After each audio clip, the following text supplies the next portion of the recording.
Why is there a homeless black girl sitting at my florist on a Saturday morning? Move her! Or somebody call somebody! Beverly Sutton said it loud enough that 2 stalls heard. The girl was 12. Navy puffer 2 sizes too big. Her mother had written her name inside the collar before she died, 18 months ago. She closed her mother's book, stood up. I'm sorry, ma'am. I'll go. And how does a girl like you afford a $400 prescription?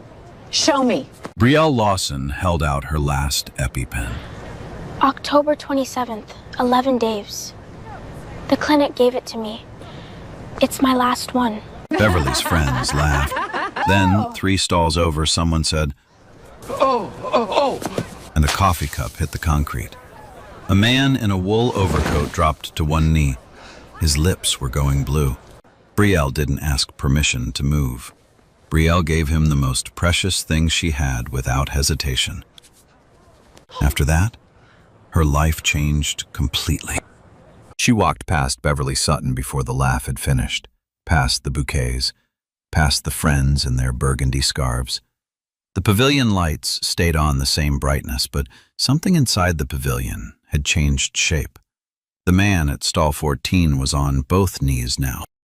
His name was Theodore Ashford, 68. He owned a biotech company a half-mile from the pavilion.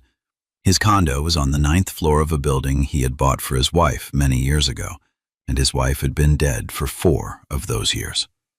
Her name was Eleanor. He still slept on the side of the bed she had once read on. He had a Saturday ritual. He walked the lakeside farmers market alone. Bradley Sanders, his head of security, followed at 30 meters. Today, Sanders was at the coffee vendor's tent. He had not been looking. In Theodore's jacket pocket that morning, there was a folded slip of paper. The handwriting on it belonged to Margaret Hollis, his chief of staff. It read in blue ink, Brielle Lawson, Maple Street Mission. He had carried that name in his pocket for 9 weeks. He had not called the number. At 8:32, he had stopped at Helena Davenport's stall and bought an apricot tart. Helena had said, "First batch, just out." Her rolling pin smelled very faintly of cashew. He had not caught it. He had taken 3 bites before he stopped chewing.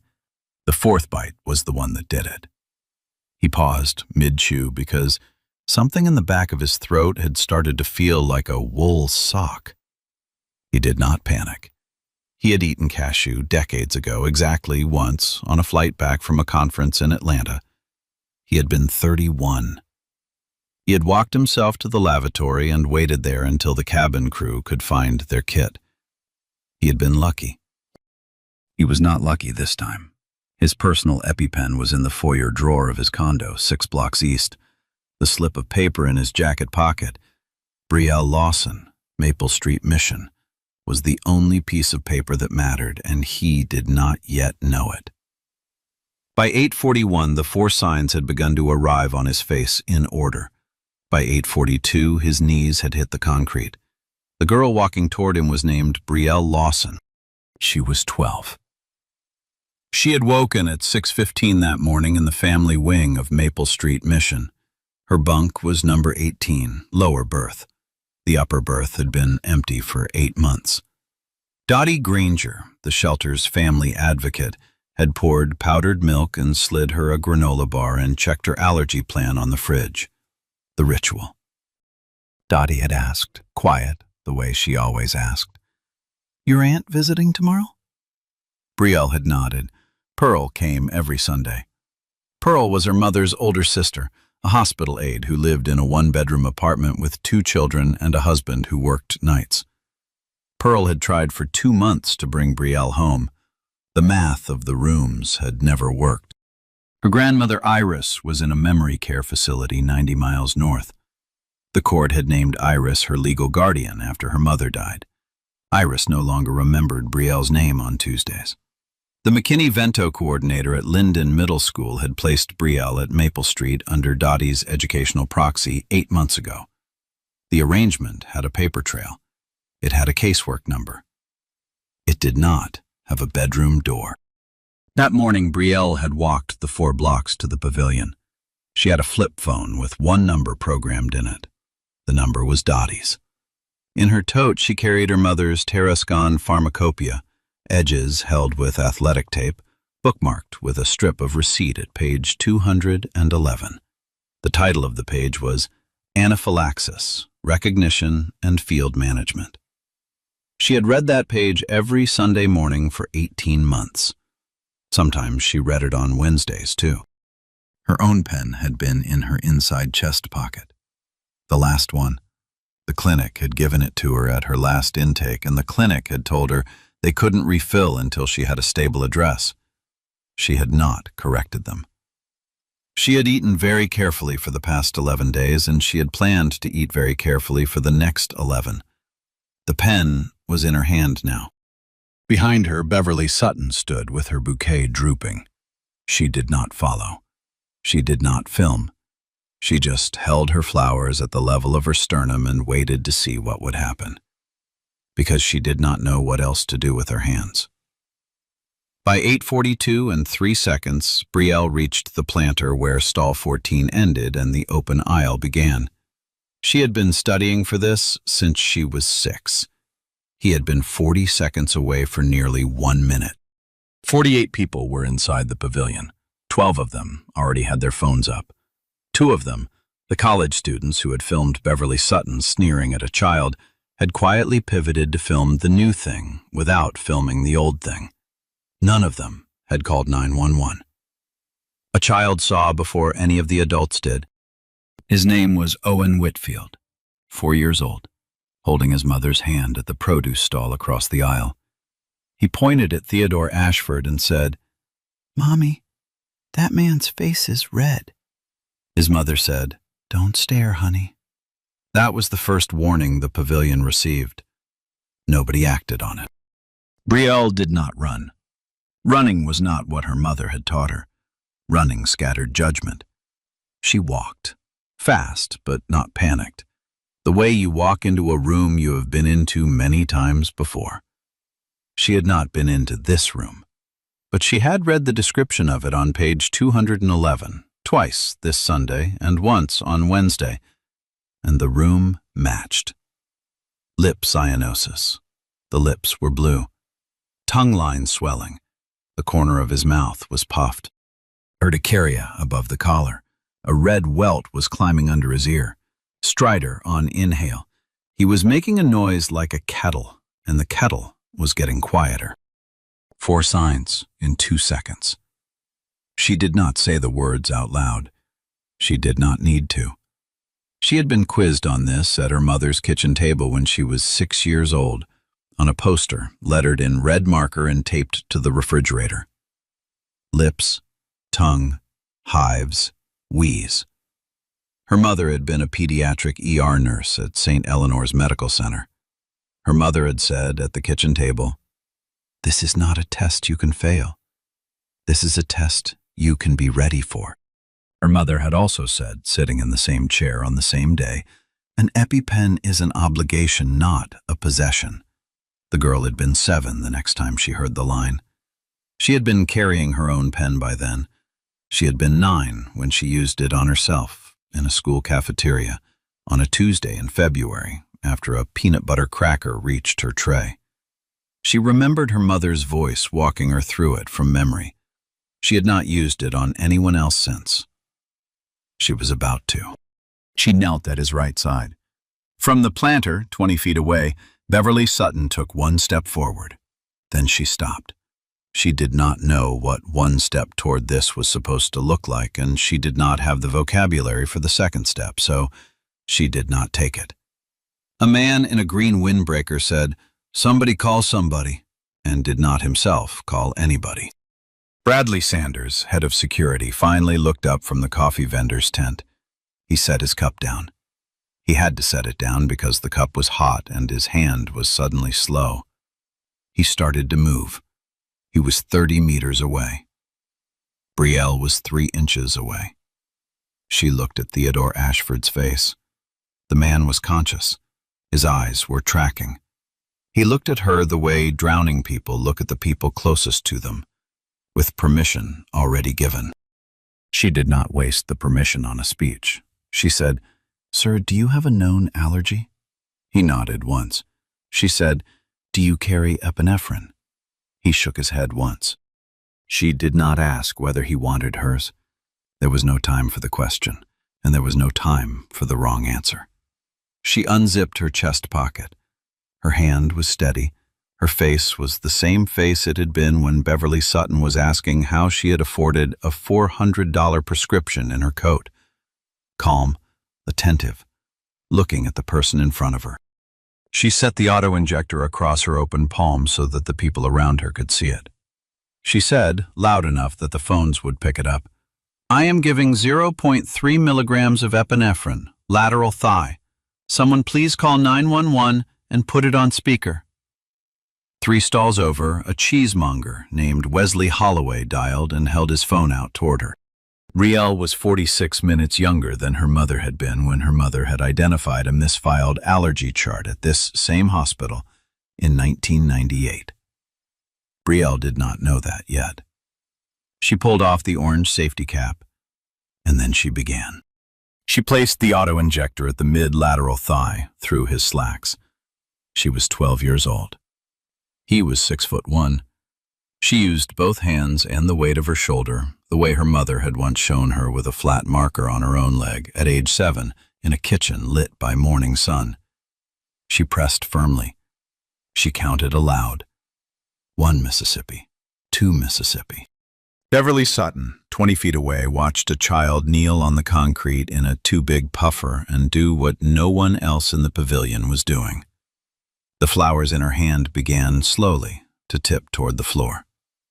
She did not realize this until later, when she found them on her kitchen counter, wilted from the ride home.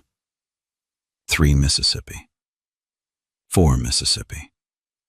The college students who had been filming Beverly now filmed only Brielle. They had stopped editing in their heads. 5 Mississippi. 6 Mississippi. The dispatcher's voice on Wesley Holloway's phone said, "What's your location? What's happening? Who am I speaking to?" The girl, without looking up, said, "Lakeside Farmers Market, stall 14, male, approximately late 60s, anaphylaxis following ingestion of an apricot tart, suspected cross-contact with tree nut. I am administering 0.3 milligrams of epinephrine intramuscular lateral mid-thigh now. I am 12. The dispatcher paused on the line. The pause was not procedural. It was the pause of someone who had answered 15 years of these calls and had never heard a child read off a textbook handoff at the same speed as the textbook. The dispatcher said, "Honey, how old are you again?" "I'm 12. Please send the unit." The dispatcher said, 8 blocks out, 4 minutes. Stay on the line. 7 Mississippi. 8 Mississippi. The voice on the line introduced itself. Calvin Brooks, lead medic, riding in. Brielle said, "Mr. Brooks, his pulse is 132 and the breathing has been wheezy but constant. He nodded to me when I asked about allergy. He shook his head when I asked about epinephrine. He has had 1 dose. I will keep him supine with legs elevated." Calvin Brooks said, "Copy. Stay with him." 9 Mississippi. 10 Mississippi. She did not hear what was happening in the rest of the pavilion. The pavilion had gone narrow. The pavilion was a small concrete circle in which a man's chest still rose and fell. Theodore Ashford's right hand was open at his side. The fingernails had been blue at the cuticle. They were less blue now. The change was the size of a thought, but the change was real. The girl saw it before the medic did. The medic was still 3 blocks out. The dispatcher's voice on the line said, "You're doing it right. Don't move him yet." The girl did not respond. She had not stopped doing it right. She withdrew the injector. She did not throw it. She set it down beside her knee in the position her mother had taught her, needle pointing away from human bodies, cap nearby. She massaged the injection site for 10 seconds. She counted those out loud too. She slid her tote under Theodore Ashford's calves to elevate them 6 inches. She tilted his head slightly back, 2 fingers under the jaw to keep the airway open. She turned to a woman standing closest who looked the least frozen, a vendor in a green apron, and said, "His coat is restricting his neck. Please open the top button." The woman in the apron opened the button. Her hands were shaking. The coat smelled of expensive wool and very faintly of apricot. Belle leaned close enough to be heard. She said, "Sir, your heart is going to feel like a hummingbird for a few minutes. That is the epinephrine doing what it is supposed to do. Your throat will start to open. Your lips will come back to color. I am not leaving. The ambulance is 4 minutes. We are going to be all right." Theodore Ashford's eyes moved to her face. He could not yet speak. He moved one hand 3 inches across the concrete and let it rest on top of hers. Belle did not move her hand. Bradley Sanders arrived from the coffee tent. He was breathing hard. He saw a black girl on top of his principal, and he was not, in his head, in the moment yet. He was in his policy training from 8 years ago, and he reached for her shoulder. Belle, without breaking eye contact with Theodore Ashford, said, "Take your hand off me. I am keeping him alive. Sit on his left side and check his pulse against your watch. Tell me when it crosses 120. Bradley Sanders, 54 years old, 22 years on the job, looked at this 12-year-old in a navy puffer 2 sizes too big, and the part of him that knew his policy was wrong arrived a second later than the part of him that knew she was right. He sat on Theodore Ashford's left side. He pressed 2 fingers to the inside of the man's wrist. He watched his own watch. After a moment, he said, 128. After another moment, he said, 124. A child near the produce stall, Owen Whitfield, 4 years old, said, "Mommy, is the man okay?" His mother said, "Honey, the girl is helping." Owen said, "The girl," and pointed. Belle did not look up. She said, to the man on the concrete, "My name is Belle Lawson. I am 12. My mother was a nurse at St. Eleanor's. You're doing the part of this that I can't help with. You're staying with me. Stay with me." Calvin Brooks's unit pulled into the alley behind stall 14 at 8:46 and 22 seconds. From the moment the orange cap had come off, 4 minutes and 14 seconds had passed. The cheesemonger, Wesley Holloway, lowered his phone. He had not stopped recording for the dispatcher. Theodore Ashford's lips were no longer blue. Belle Lawson kept her hand under his hand, and she did not ask his name. She asked his pulse. While she counted, the world filled in what it had not yet known about her. She was 12.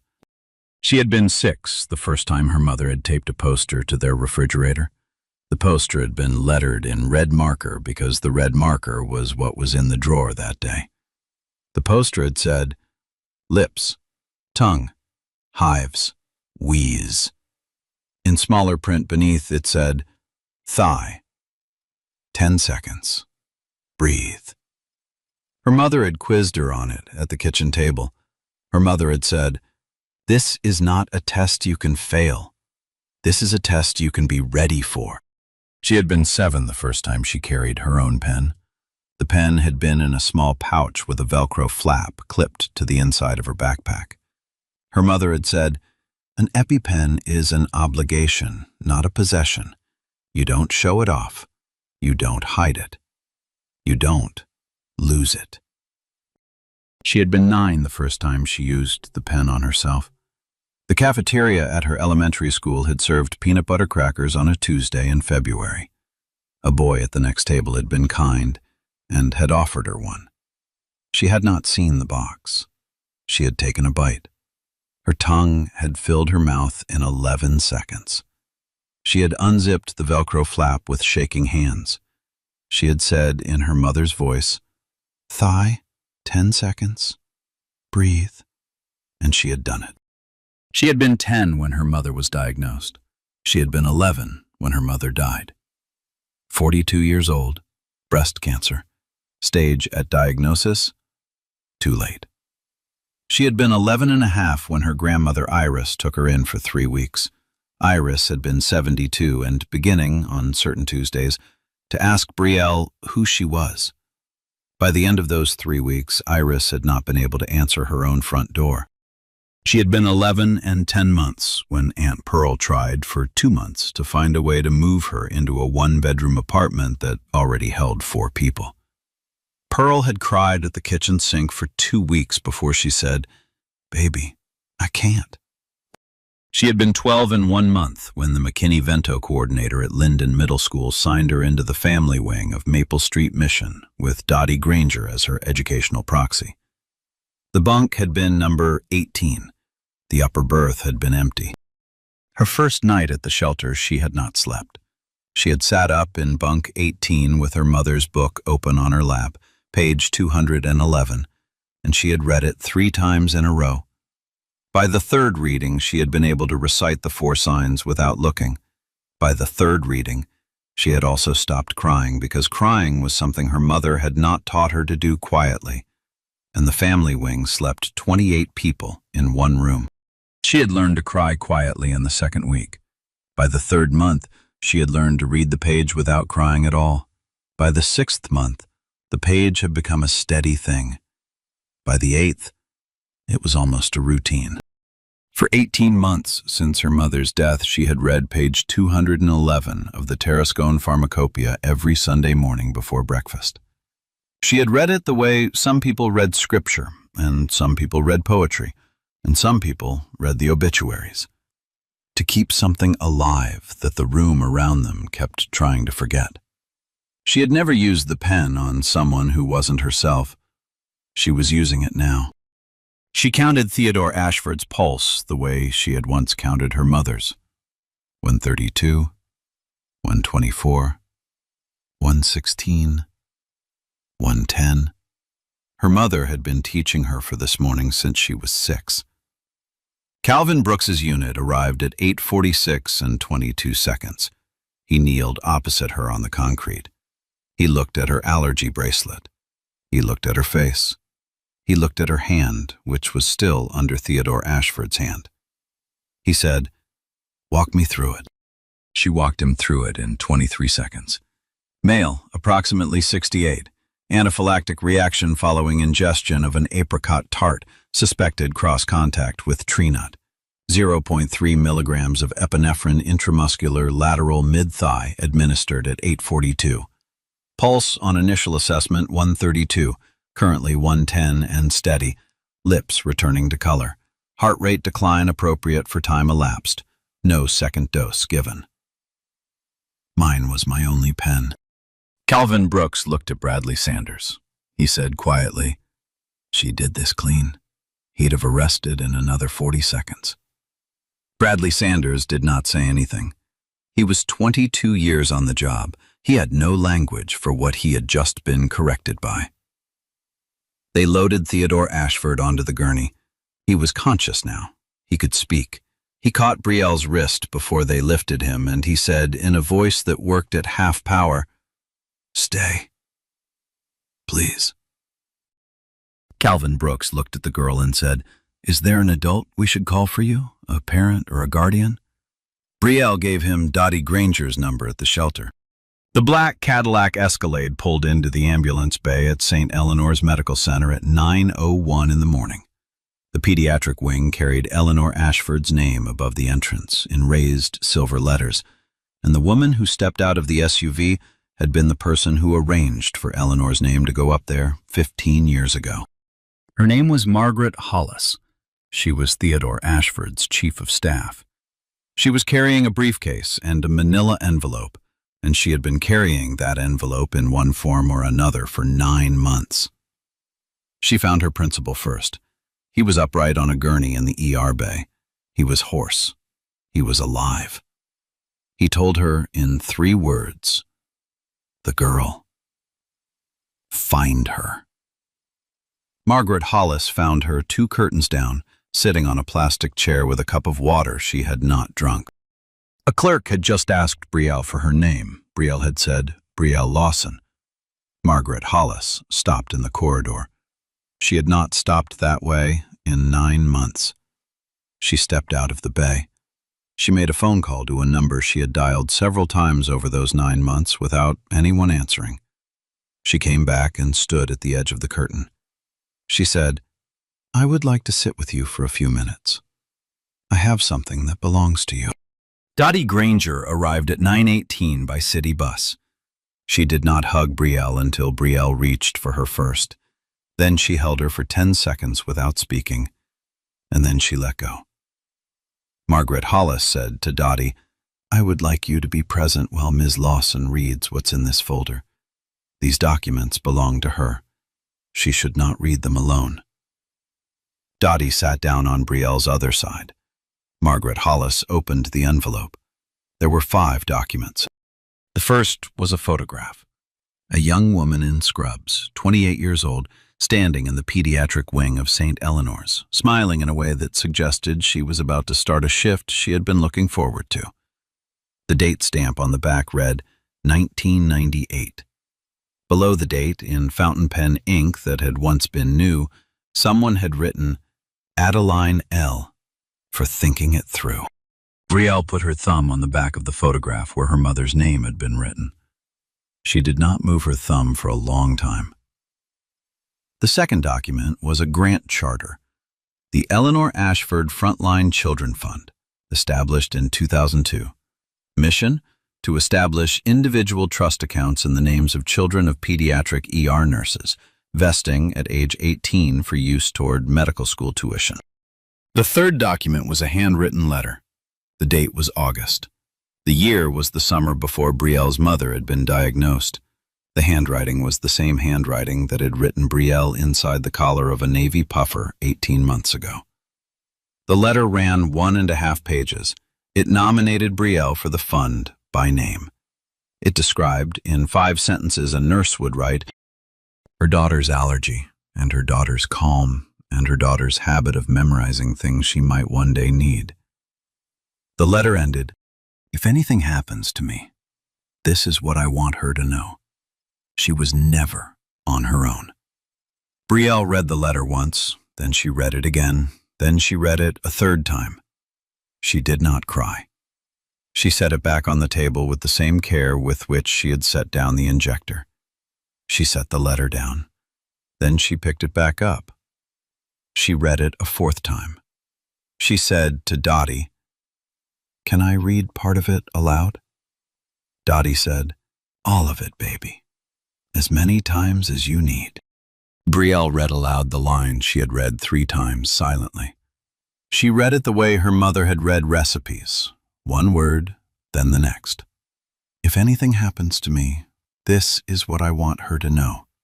She was never on her own." Dottie did not look away from her face. Margaret Hollis did not move her hands. Brielle set the letter down a 2nd time.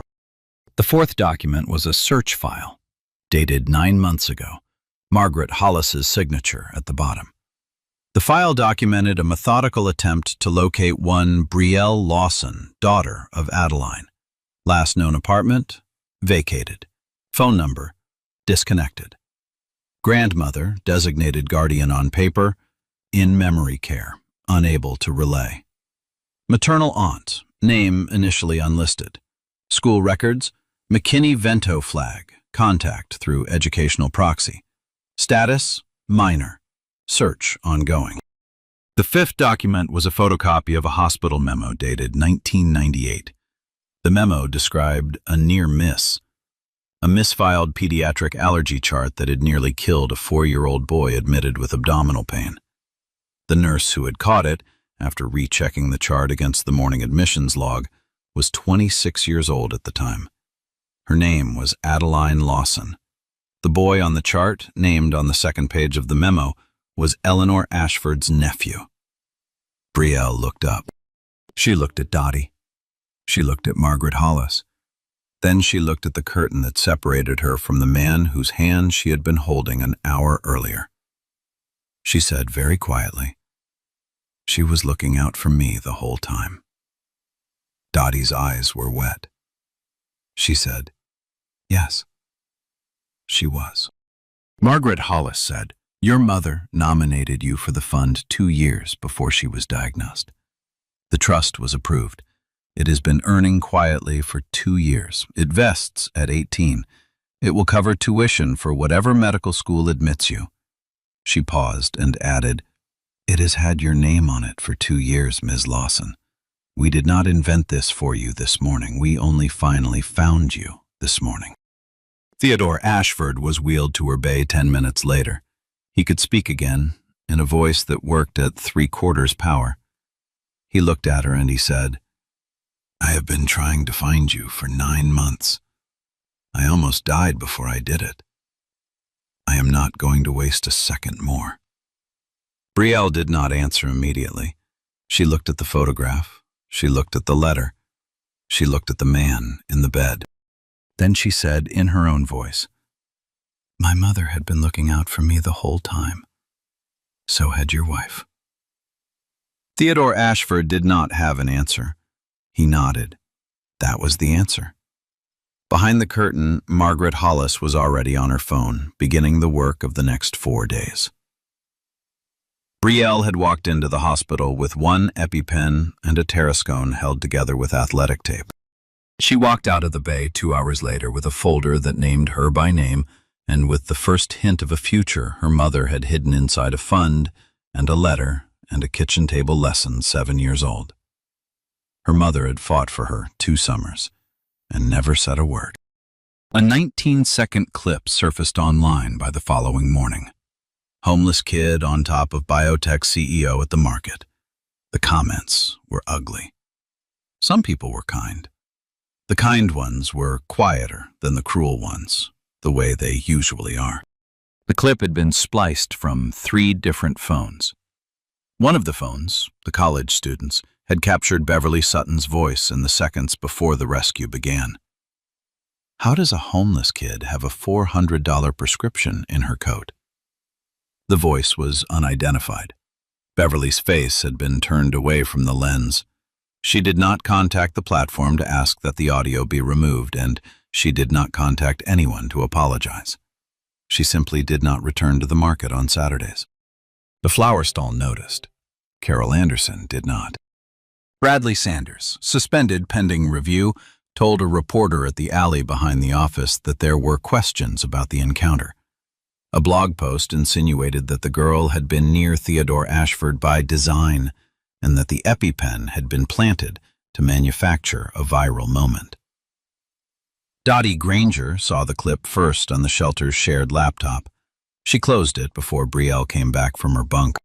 Margaret Hollis called the shelter at 6:14 that evening. She spoke with Dottie first. She did not ask for control. She asked for permission. She said, "I would like to publish a statement under Ms. Lawson's name. Nothing will go out without her okay." Belle came on the line. Dottie sat at the table beside her with a notepad and a pen. Belle dictated the wording. The foundation published a 1-paragraph statement at 7:11 that evening. It quoted Brielle's exact 911 handoff with no embellishment, and it said, "Ms. Lawson administered her own emergency device to save a stranger's life. The foundation supports her, as her mother nominated her to be supported 2 years prior to her mother's passing. Speculation otherwise will not be entertained." Bradley Sanders' suspension was finalized at 7:30. Aunt Pearl drove over from the hospital where she had just clocked out of a double shift. She found Belle on the family wing common room couch, sitting beside Dottie, holding the manila envelope on her lap. Pearl sat down on Brielle's other side. She did not say anything. She put her arm around her niece and she held her for 45 minutes. They did not speak. They did not need to. Margaret Hollis arrived at the shelter at 8:22 with a small white box and a manila envelope of her own. The box held 2 new auto-injectors, sealed, expiration 24 months out. Belle read the seals twice before she took one out of the box and slid it into her chest pocket.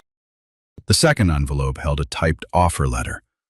"The foundation would like to publicly correct the framing of the morning's events," the letter said. "They would like the public record to identify Adeline Lawson, RN, as the original applicant nominator on Brielle's trust, not as a posthumous beneficiary of the charity granted by the Ashford family." The foundation was requesting Brielle's permission to make this correction in writing on the fund's website, on the same page on which Brielle's nomination appeared. Brielle read the letter once.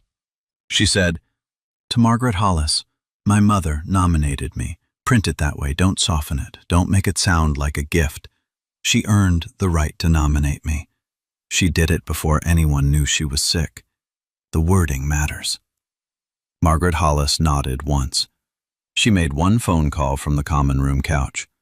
The foundation's website was updated within the hour. Aunt Pearl stayed at the shelter past visiting hours. Dottie did not enforce the curfew. Pearl walked Brielle back to bunk 18 at 9:50.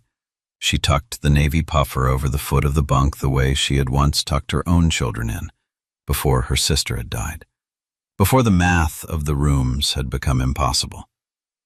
She kissed Brielle's forehead. She said, "Baby, I am working on getting you home. I am working on it." Brielle said, "I know." Pearl drove the long way back across the city so that she could cry without her own children seeing her. That evening, somewhere in the same city, Beverly Sutton put a vase of wilted dahlias on her counter and did not put the kettle on. She did not know how to apologize, so she did not. The internet did not require her apology. The internet had not yet noticed she was the voice. Beverly's youngest daughter, 24, lived 2 states away.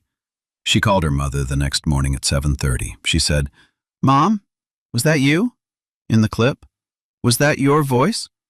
Beverly did not answer the question. Her daughter said, "Mom, was that you?" Beverly said very quietly, "I don't know what to do with what I did." Her daughter said, "Start by sending her something. Not money, not a card, something useful. And don't put your name on it." Beverly hung up. She did not eat breakfast that morning. She sat at her kitchen table for 2 hours with a notepad and tried to decide what useful meant. Brielle had survived 8 months of the shelter. She was not going to survive an uncorrected hashtag. 4 days later, on a Wednesday at 10 in the morning, Brielle Lawson walked into the 12th floor conference room of Ashford Vesper Biotech with Dottie Granger at her shoulder. The Foundation's child protection protocol required an invited adult in attendance for any minor at a board meeting. Dottie sat at the back. Brielle sat at the table. Her chair was the second from the end on the left side. Her Tarascon pharmacopoeia was on her lap. There were 11 board members. Theodore Ashford was at the head. His voice was almost back to full strength. He had been told by his cardiologist that morning that he had been given a second life and that it was time he started spending it differently. He had nodded once and had not said any of the things he wanted to say. Agenda Item 3 was a pediatric EpiPen distribution pilot for Title I middle schools in the state's 3 largest urban districts. An outside consultant had presented a first-year cost projection of $4.6 million. The proposal had a glossy cover. The cover had a stock photo of a nurse on it. The nurse was smiling. Dr. Vivian Holbrook, the board's pediatric advisor, opened the discussion by pointing out that the training plan in the consultant's proposal was thin. She used the word thin twice. The numbers, she said, did not reflect retraining. The plan assumed 1 school nurse per building. The plan assumed centralized storage. She did not think the plan would work in a real cafeteria on a Tuesday in February. Gregory Ashbrook, no relation to Theodore, suggested they delay the pilot a year for more modeling. Theodore Ashford turned his head very slowly toward the girl at the second from end chair. He said, "Ms. Lawson, I am not going to ask you to write a proposal. I am going to ask you, from your own experience, what would have helped at your school." Brielle took a breath. She did not look at her Tarascon. She did not need to. Dottie's hand was on the back of her chair. She said, "My friend's name was Hazel Whitaker." The room got quiet. She said, Last spring, in our cafeteria at Linden Middle School, Hazel went into anaphylaxis from a granola bar that wasn't supposed to have peanut. She was at our table. The teacher on lunch duty was a sub. The school nurse was in the gym running a posture screening for 6th grade. The EpiPens were in a locked cabinet in the nurse's office. The nurse's office is on the 2nd floor. Our cafeteria is on the 1st floor. She said 2 of my classmates ran. They had to find an adult with a key.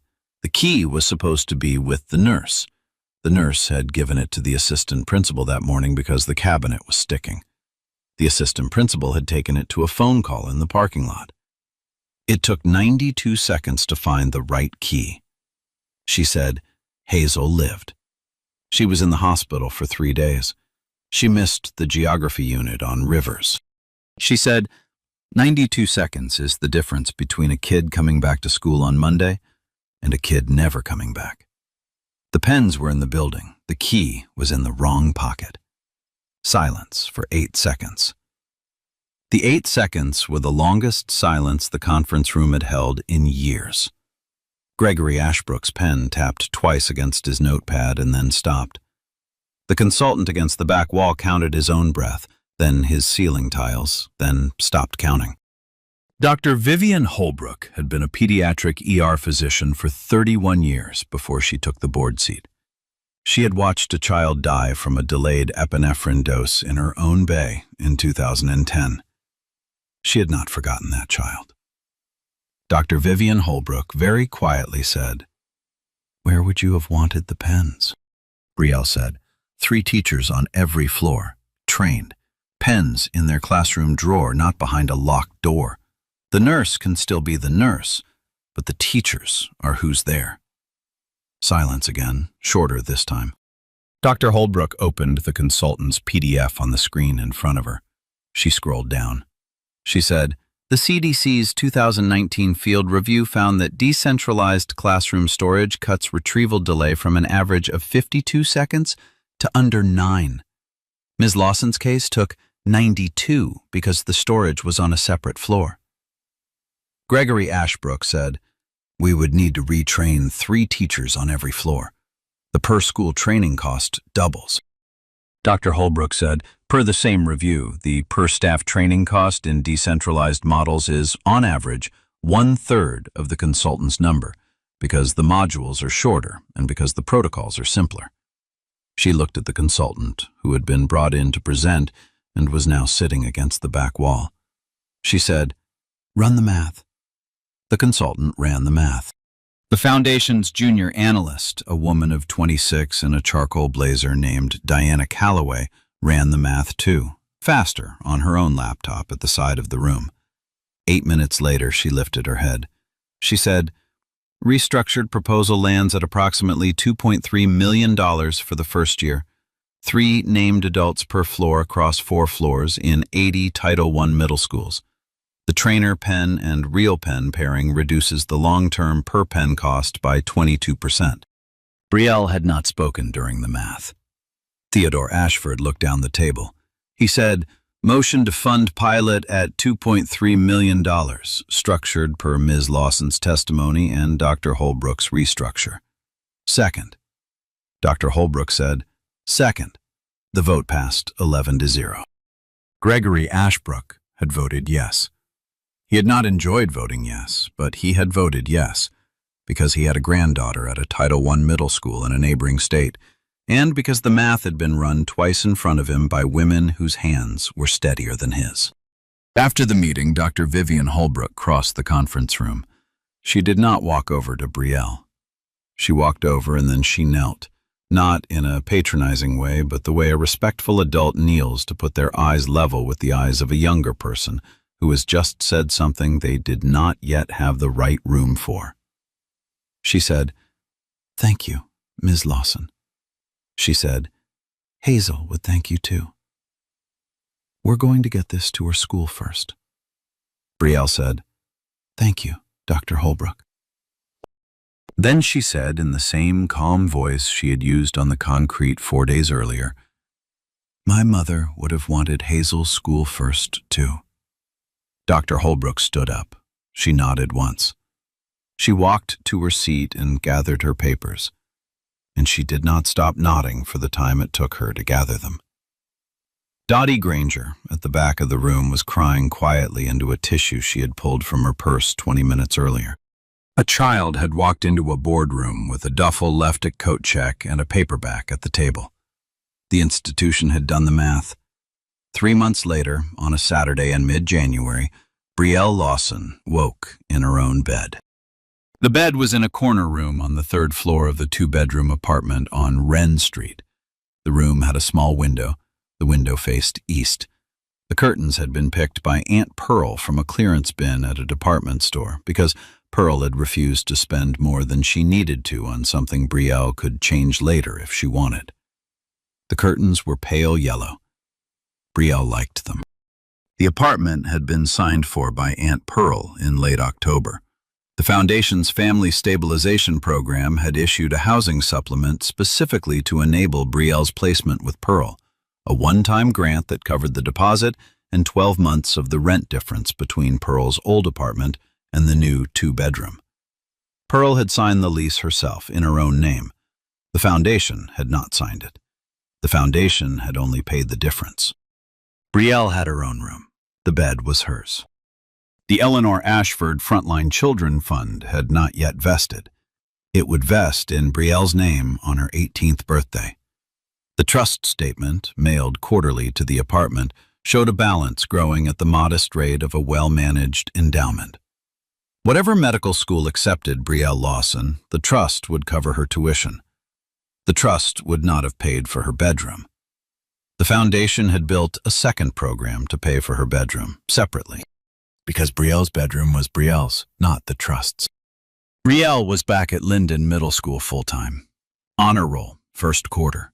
She and Hazel Whitaker ate lunch at the same table every day. Hazel did not yet know that Belle's testimony in late October had reshaped a pilot that would be installed in Linden Middle next month. Belle had not been in a hurry to tell her. They were 12, and they had the geography unit on rivers to repeat together first because Belle had missed that unit too, the spring her mother died. Belle had been named the youngest member of the Foundation's Youth Advisory Board. 8 kids, ages 11 through 16.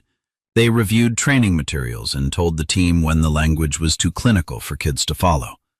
They met one Saturday a month. They were not paid. They were 12 to 16. They were given pizza. Belle had eaten the pepperoni at the first meeting and the cheese at the second because Pearl had told her, "Baby, you can switch." The pilot launched in 9 schools in the city. Linden Middle was one of them. 3 teachers per floor, pens in classroom drawers. Hazel Whitaker's 8th grade English teacher, Ms. Whitman, was first to recertify. Ms. Whitman had kept her trainer pen in the top drawer of her desk and had practiced the lateral thigh motion on a thigh dummy 19 times before she was satisfied. A small office at Ashford Vesper Biotech, 2 doors down from Theodore's, had a frame on the wall. Inside the frame was a photocopy of a hospital memo dated 1998, on the day a 26-year-old pediatric ER nurse named Adeline Lawson had caught a misfiled allergy chart that would have killed a 4-year-old boy. Below the frame, a small brass plate read, "Adeline Lawson, Nominator, Eleanor Ashford Frontline Children Fund." Beside that frame, in a smaller frame, was a crayon drawing on the back of a community pavilion flyer. "Thank you for helping the man with the red neck. Owen, age 4." The card had arrived in mid-November. The return address was stall 14.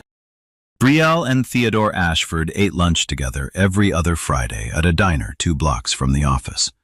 He ordered dry toast. She ordered the apricot tart from the bakery next door because she was not allergic to apricot, and because she had decided, sitting at Pearl's kitchen table one Sunday evening, that she was not going to spend the rest of her life being afraid of the morning that almost ended his. Aunt Pearl picked her up after each lunch. Pearl never came inside the diner.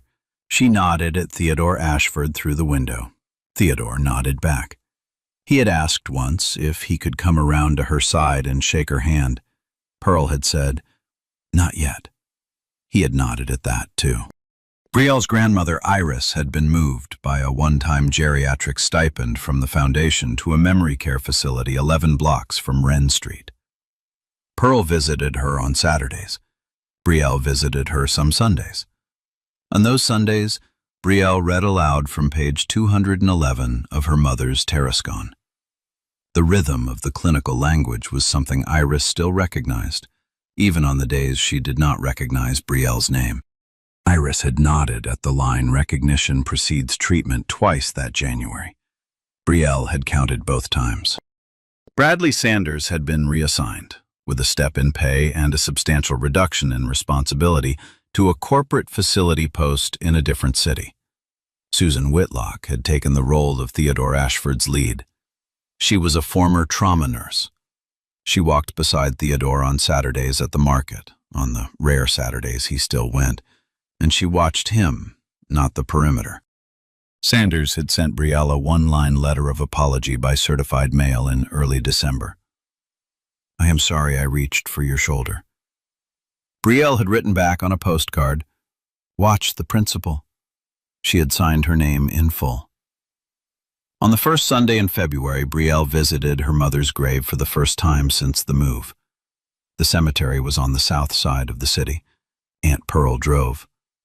Pearl had not been to the grave since the funeral. Pearl had not been able to. The headstone was small. Pearl had paid for it herself in the months after her sister's death and had been able to afford only a small one.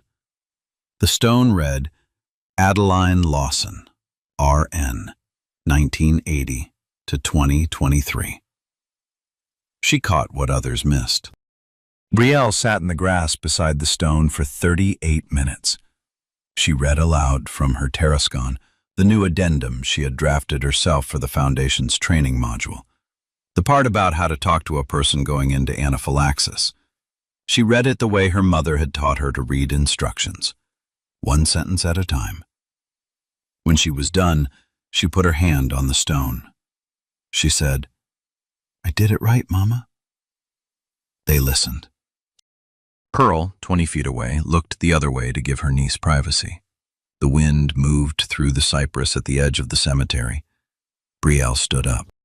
In the second week of February, a package arrived at Aunt Pearl's apartment on Wren Street. No return address.